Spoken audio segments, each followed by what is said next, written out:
Hey everyone, let's get into the meat and potatoes of why we want to look at matrices and the idea of inverse, and this is it right here. We want to be able to solve systems of equations in order to find out, what is the value of x, y, and z.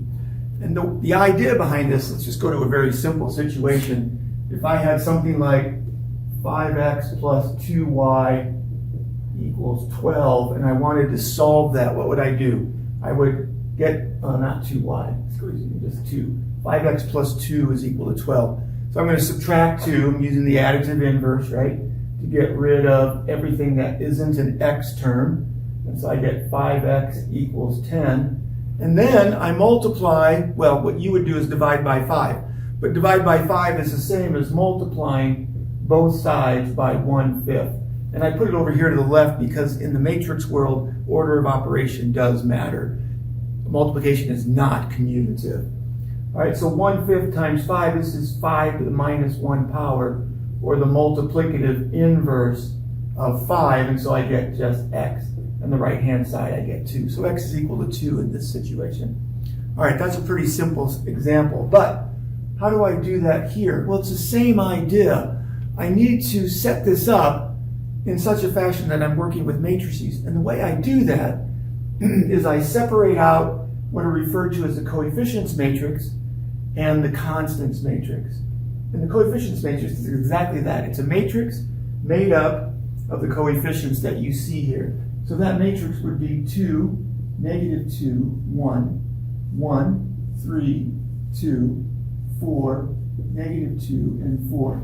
And if one of these equations did not have a y in there, like if it was 4x plus 4z, then you'd put a 0 in here for the y term. So it is important, very important, that you line up all the x terms, all the y terms, all the z terms.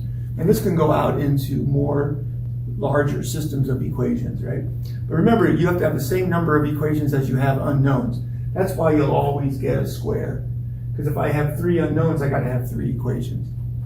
And then what I can say is, hey, this, if I multiply this by the matrix x, y, and z, right? So this is a 3-by-1 matrix of the variables. What do I get? Let's do this. I get 2x minus 2y plus z, but that's this first term up here, right? So when I multiply this out, when I multiply this by this, I'm going to get this right here. I get that. And then this must equal 6, 2, and 14. So what do I have here? 2x minus 2y plus z, that would be the top of this matrix I've created, equals 6. But that's the first equation. That's the first equation. I can do the same thing with the second and third equation. All right, so to solve this, I need to multiply by the inverse of this matrix on the left side and on the right side. Okay, so what's that going to look like? So I'm going to have some inverse, okay, of the constants matrix. So I'm going to call this constants. I can't spell. Let's do it down here. Constants to the -1. Excuse me, not constants. My bad. Coefficients. Coefficients to the -1 power. So that's the coefficients matrix inverse. And then I multiply that by 2, -2, 1, 1, 3, 2, 4, -2, 4. Multiply that by x, y, and z. And when I multiply these together, I get, because it's the inverse times the matrix, I get 1, 0, 1, 1, 0, 0, 0, 1, 0, 0, 0, 1, still times x, y, and z. And that's just going to be x, y, and z. Right? So when I do that on the left-hand side, that's what I get. On the right-hand side, I'm taking the same matrix, this is the same matrix right here, and I'm multiplying by 6, 2, and 14. And when I multiply those two matrices together, I'm going to get 3 numbers. Right? Because I have a 3-by-3 times a 3-by-1, and so I'm going to get, the 3's go away, I get a 3-by-1, that's the answers, and that will equal this X, Y, and Z. And so I'll have the matrices will be equal, right? So that will solve then for that value. Well, so the question is, what is that inverse matrix? I happen to know what it is. It's not very nice, but I know it. It's 1.6, 0.6, negative 0.7, right? And I calculated this earlier.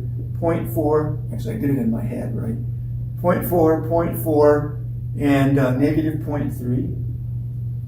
And then negative 1.4, negative 0.4, and 0.8. And so I'm going to multiply that by 2, negative 2, 1. Well, I'm not going to do that, because when I multiply it by that, I'm going to get x, y, z, right? But let's multiply this by the constants. So 6, 2, and 14. And let's see what we get. So I'm going to get 1.6 times 6. So that's 6, 9.6. Plus 0.6 times 2. So that's plus 1.2. And then negative 0.7 times 14. And so that's going to be, what am I going to get? Negative 7, and then 2.8, negative 9.8. Negative 9.8. Okay? That's the first element. Let's do the next one. 0.4 times 6, that's 2.4. 0.4 times 2, that's 0.8. So plus 0.8. And negative 0.3 times that, 14, so that's going to be negative 3, and 1.2, so that's negative 4.2. And then you can do the bottom one. I'm going to have you do that. It'll take some time to figure out what the bottom one is. But when I work all this out, what have I got here? I've got 9.6 minus 9.8, so that's negative 0.2, and then 1.2, so that's going to be 1. And then 2.4 plus 0.8 is 3.2, minus 4.2 is negative 1. Okay? And then I'll just tell you this last one will be 2. So x is equal to 1, y is equal to negative 1, and z is equal to 2. And that's the solution to this system of equations. Right? So x equals 1, y equals negative 1, z is equal to 2. And what I'll show you later on a calculator and on Excel is how to do this much quicker than what we did right here, right? And it'll find the inverse matrix for you. So that's how we can utilize the whole idea of the inverse matrix, the matrix multiplicative identity, to find a system of equations, or the solution to the system of equations. It's really very powerful. And in engineering, we do this a lot. This is not a little bit, this is a lot. All right. So do this, try to make sure you get 2 when you multiply this row and this column. You should get 2 when it's all said and done. And that should be good. If you have any questions, leave them in the comments below.